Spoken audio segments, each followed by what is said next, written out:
हाँ कहीं ना लाए बेटा नहीं कई बार वो बात ना लाए कि बैठे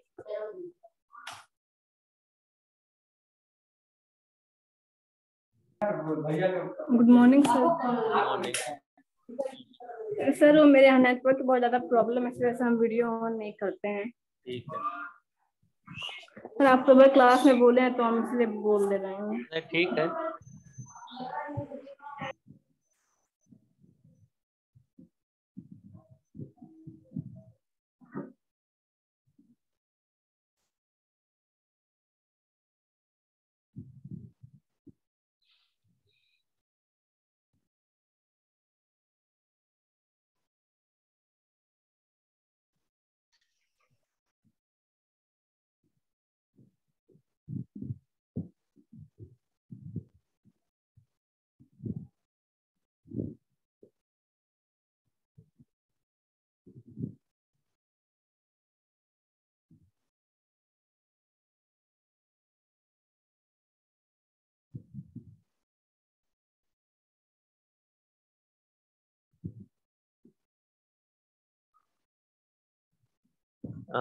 हम लोग डिस्कस कर रहे थे एल्डोल कंडेंसेशन।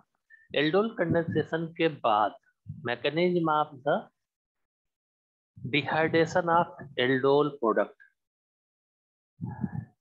एल्डोल प्रोडक्ट का डिहाइड्रेशन कैसे होता है? सबसे पहले हमारा क्या हुआ, ये एल्डोल प्रोडक्ट हुआ। This is the beta hydroxy ketone. इस पे बीटा हाइड्रोक्सी कीटोन है तो एसिड बेस रिएक्शन होगा। तो एसिड बेस रिएक्शन में जो हाइड्रोक्साइड है, हाइड्रोक्साइड मीन्स OH पे निगेटिव चार्ज, तो जो भी हाइड्रोक्साइड है उस हाइड्रोक्साइड क्या करेगा, वो हाइड्रोक्साइड सबसे पहले जाएगा अल्फा एसिडिक अल्फा हाइड्रोजन। जो ये अल्फा हाइड्रोजन है ये हमारा फंक्शनल ग्रुप है, ये भी हम अगर कंसिडर किया जाए तो OH भी हमारा क्या हुआ, फंक्शनल ग्रुप है। इसलिए इसी वाले हाइड्रोजन पे ये रिएक्ट करेगा। ये भी अल्फा हो गया, ये भी अल्फा हो गया, ये भी अल्फा हो गया। बट अगर हम दोनों को फंक्शनल ग्रुप कंसीडर करें, इन दोनों को, तो सबसे पहले इस CH वाले हाइड्रोजन पे ही ये रिएक्ट करेगा।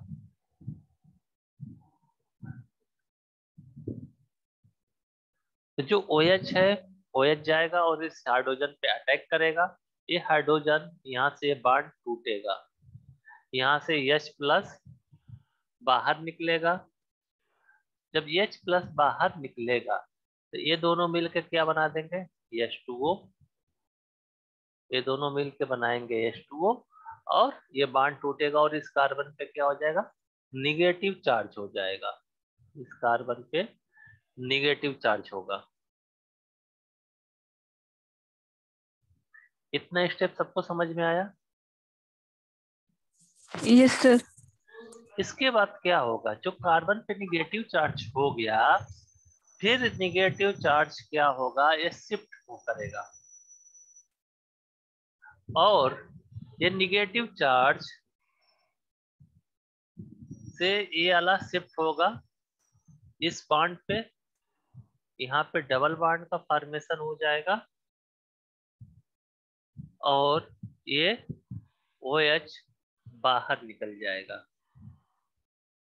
ये OH क्या होगा, ये बॉन्ड, ये वाला बॉन्ड इस पे आ जाएगा और ये OH बाहर निकल जाएगा। और यहाँ पे जो क्या प्रोडक्ट बनेगा, CH3 C double bond O CH double bond से CH3 CH3, ये हमारा फाइनली कॉन्जुगेटेड कीटोन बनेगा। और ये बेसिकली कैसे बना, पहले एक इनोलेट आयन बना, इस इनोलेट आयन से ये डबल बॉन्ड बनेगा और ये बॉन्ड टूट जाएगा, OH बाहर निकल जाएगा। यहाँ पे OH आया, इससे हाइड्रोजन बाहर निकला और फिर ये OH बाहर निकल गया। तो एक जगह से H प्लस बाहर निकला, दूसरी जगह से OH माइनस बाहर निकल गया। इसीलिए हम इसको बोलते हैं डिहाइड्रेशन। H प्लस और OH माइनस ये दोनों निकल गया तो टोटल हमारा क्या मालकूल निकला, H2O। इसीलिए हम इसको बोलते हैं डिहाइड्रेशन ऑफ एल्डोल प्रोडक्ट। ये क्लियर है सबको कैसे रिएक्शन मैकेनिज्म हुआ, या एक बार फिर से बता दें? क्लियर है सर। सबको क्लियर है? क्लियर है सर। सबको यस सर क्लियर है? क्लियर है। जो सुबह मैंने सर एक बताया, बार फिर बता दीजिए सर। जो सुबह मैंने बताया एल्डोल रिएक्शन, उसमें किसी को डाउट है? No no sir. सर। वो क्लियर है, ठीक है। सबसे पहले क्या होगा, जो हमारा फर्स्ट स्टेप में एसिड बेस रिएक्शन होगा, एसिड बेस रिएक्शन में जो हाइड्रोक्साइड है, हाइड्रोक्साइड फंक्शन करेगा एज ए बेस, और जब ये एज ए बेस फंक्शन करेगा तो जो एसिडिक अल्फा हाइड्रोजन है उस पे अटैक करेगा।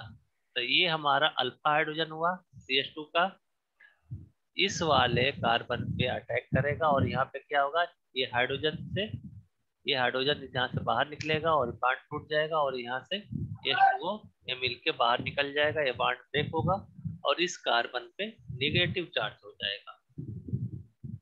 ये बांड टूटा, इधर आया, इस कार्बन पे क्या हो गया, नेगेटिव चार्ज हुआ। तो हमारा ये प्रोडक्ट टोटल बना अभी, H बाहर निकल गया, इस कार्बन पे नेगेटिव चार्ज हो गया। फिर क्या होगा, ये नेगेटिव चार्ज इस वाले बांड पे आएगा और इस CH और इस कार्बन के बीच में डबल बांड का फॉर्मेशन हो जाएगा, और ये बांड टूट जाएगा OH का, और OH बाहर निकल जाएगा।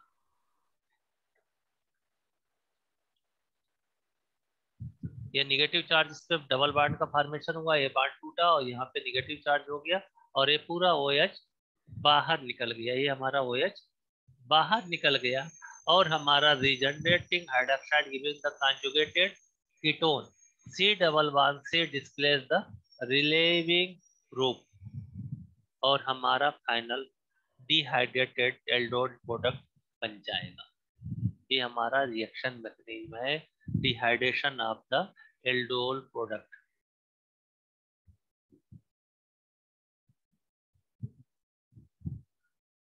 इसके बाद क्वेश्चन आता है फॉर्मल्डिहाइड। फॉर्मल्डिहाइड का फार्मूला क्या होता है?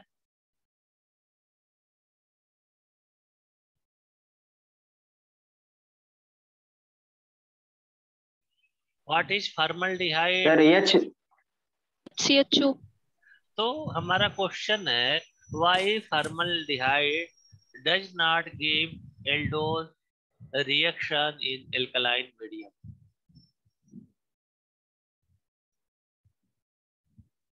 फॉर्मल्डिहाइड क्यों एल्डोल रिएक्शन नहीं देता है?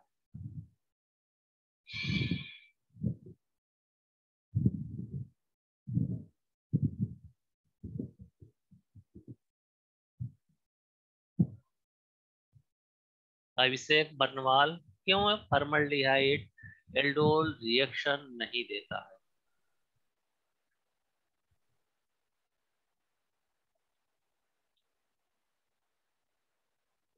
अलका, रोल नंबर 11, क्यों फॉर्मल्डिहाइड नहीं देता है reaction yes aldol? Sir. Aldol reaction क्यों नहीं देता है?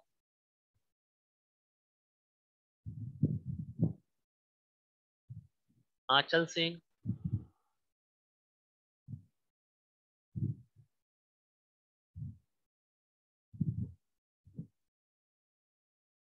अंकिता गुप्ता,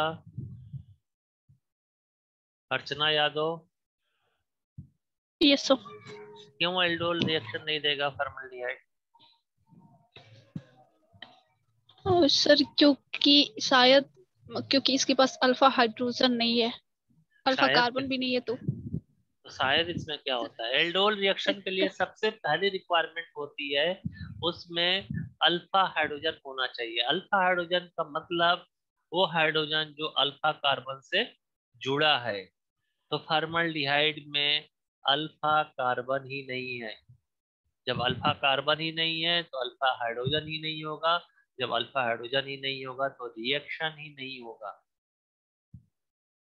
सबसे पहले एल्डोल रिएक्शन की रिक्वायरमेंट है कि अल्फा हाइड्रोजन होना चाहिए। अगर अल्फा हाइड्रोजन नहीं है तो रिएक्शन नहीं होगा।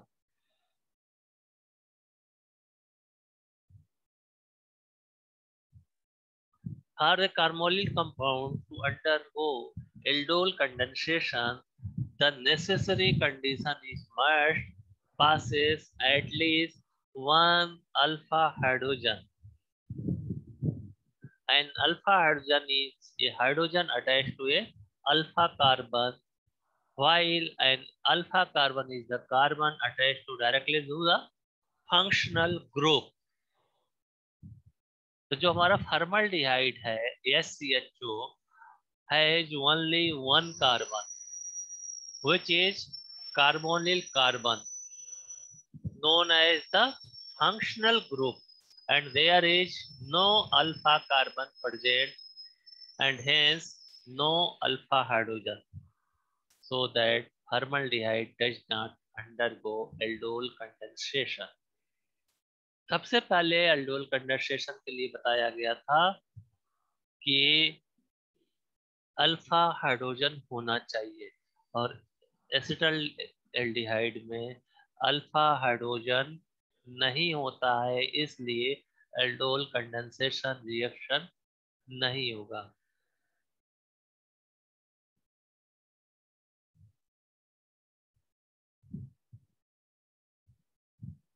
इसके बाद आता है क्वेश्चन हमारा, क्यों हमको अल्फा हाइड्रोजन की जरूरत पड़ती है एल्डोल कंडेंसेशन के लिए। एल्डोल कंडेंसेशन के लिए जो नेचर चाहिए, क्योंकि हमारा इनोलेट आयन बना या इनोल बना, उस पर क्या हुआ, कार्बन पे निगेटिव चार्ज। जब कार्बन पे निगेटिव चार्ज होगा तभी एल्डोल कंडेंसेशन होगा। तो कार्बन पे निगेटिव चार्ज कब आएगा, जब हाइड्रोजन का नेचर एसिडिक नेचर होगा। जो अल्फा हाइड्रोजन है उसी का एसिडिक नेचर होगा, क्योंकि कार्बोनिल कंपाउंड से कार्बन अटैच है और ऑक्सीजन पे in presence of electromeric effect अगर कोई भी न्यूक्लियोफाइल आता है तो उसको इलेक्ट्रॉन को पुश करेगा ऑक्सीजन के तरफ, ऑक्सीजन पे निगेटिव चार्ज होगा। और जो अल्फा हाइड्रोजन है, अल्फा हाइड्रोजन का नेचर होगा acidic nature. Due to acidic nature of alpha hydrogen of aldehyde and ketone, they undergo a number of reactions. The acidity is the because strong withdrawing nature of the carbonyl group and resonance stabilize the conjugated base.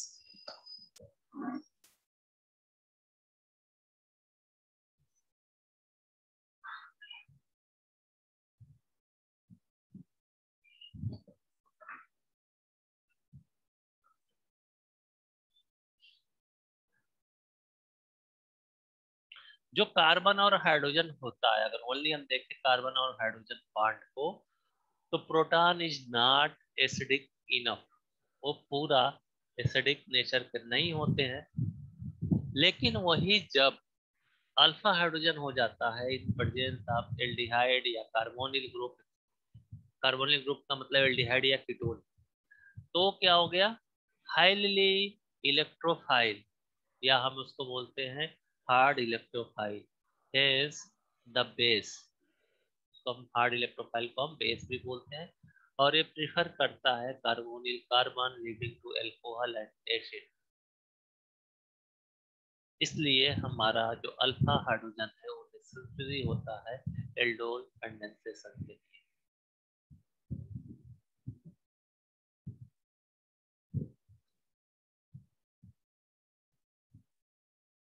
अगर हम general reaction की बात करें, जो हमारा enolisable aldehyde या ketone है, enolisable aldehyde ketone का मतलब हो जाता है जिसमें हमारा अल्फा हाइड्रोजन प्रेजेंट है, उसके बाद catalyst OH negative, OH negative का मतलब हमारा नेचर जो है एल्कली नेचर, और H2O लो टेम्परेचर पे, इससे हमारा बनेगा एल्डोल प्रोडक्ट।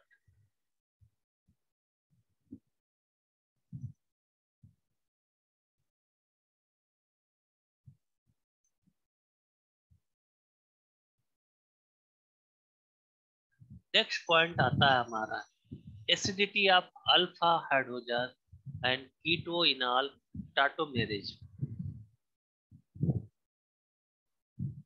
What is जो हमारा acidity of alpha hydrogen and ketoenol tautomerase, इसके लिए